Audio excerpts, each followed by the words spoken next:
Deadlift floor speed. Now, I know you've probably watched a video where someone talks about deficits and pauses for learning to break the bar off the floor faster already. We are not doing that because I bet if you came from those videos to this one, you've already ran deficits, you've already ran pauses, and the bar still isn't snapping off the ground faster.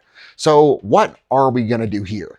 We're going to look at it from both the strength and technical sides of the equation, but to get to that, we first got to talk about what needs to happen to rip the bar off the floor.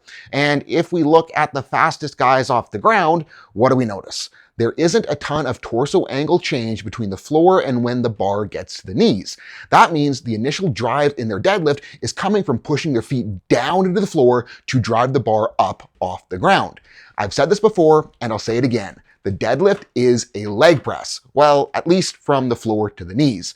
That break off the floor, it is coming from your quads. So if we want to be able to smash the bar off the ground harder, we need to make our quads insanely strong.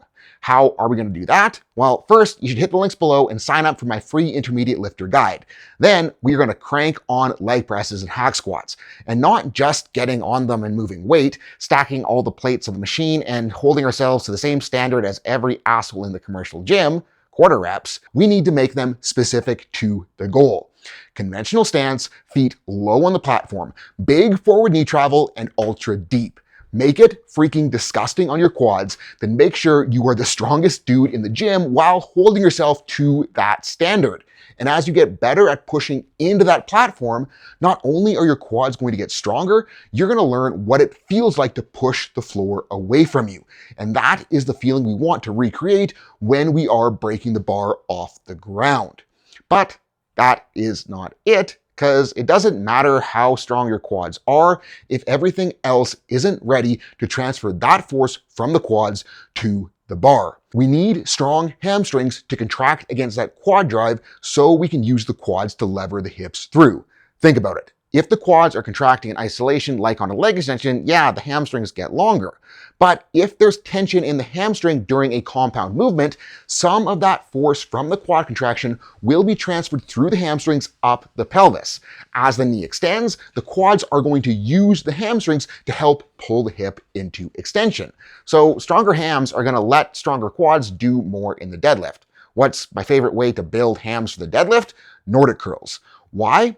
We need the hams to snap just as hard as the quads to get that straight up drive going on a deadlift, and the level of snap that driving out of the bottom of a Nordic creates is pretty unmatched. Make your goal to get the point where you can do full range of motion Nordics, and you're gonna know your hamstrings are in shape. The other contributor to hip extension that we need to worry about off the floor isn't the glutes. It's the adductor magnus for that initial push. Because hip extension leverage-wise, the adductor magnus is what's going to be coming into play out of the bottom. Yes, glutes do matter for deadlifts, but they aren't going to be the limiter until we're closer to lockout. How are we going to train that magnus for deads? We're going to tag it pretty well with those leg presses and hack squats, but we can do a better job yet with Bulgarian split squats and step-ups. We're not just going to do them, we need to do them with specific intent.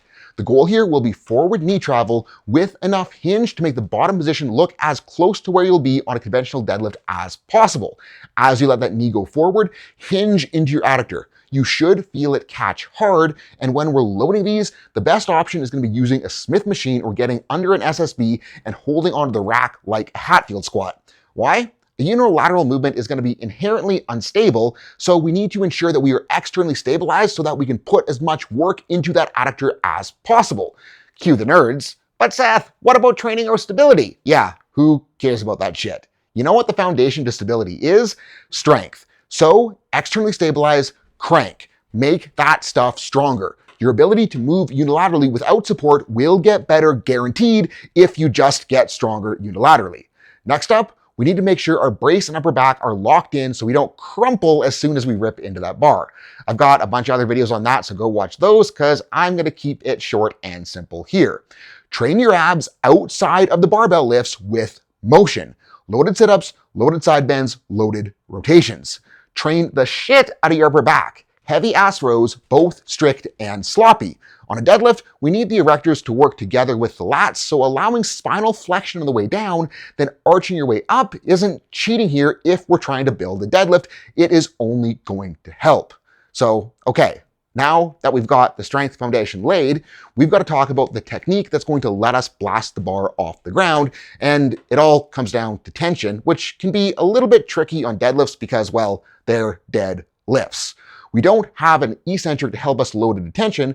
We've got to come up with that tension ourselves, which is why I am such a fan of a top-down setup strategy. That is a setup that starts from the top of the lift before we even go down to the bar. Line your feet up where you need them.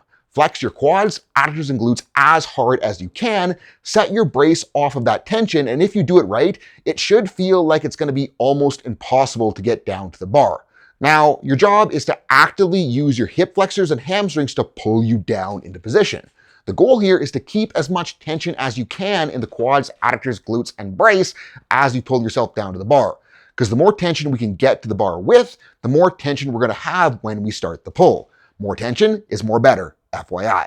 That ain't it though, because once our grip is set and we have all of that tension, use your quads to push your hips up to a similar position where you'd be on a stiff leg deadlift. From there, keep pushing into the floor, trying to drive your traps to the roof. The next part is where most lifters lose the game.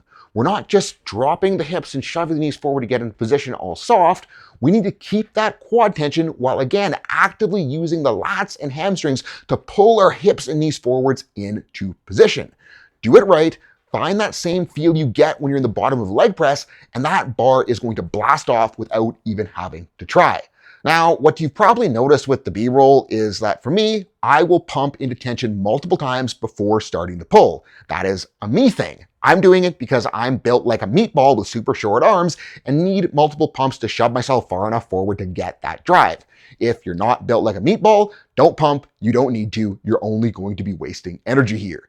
The last thing we need to talk about is how one of the most common deadlift cues is screwing you out of floor speed.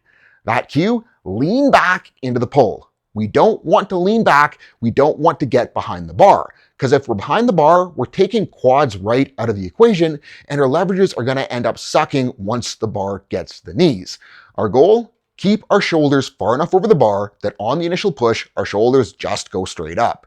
If you're tipping forward, you're too lean back. If you tip back, yeah, you probably are too forward, but instead of trying to lean back, I would be going for more toe pressure and a harder lat set so we don't end up behind the bar like we would if we just tried to lean back from that too forward. And that's it. Do all that and the bar will rocket off the floor. Assuming your glutes and erectors are strong enough, you will finish the lift. And if you want me to check out your deadlift or all of your lifts and get your programming on the right track, hit the link below and join the team. It is absolutely free for the first week. So hit that link, sign up, and we will get you rolling.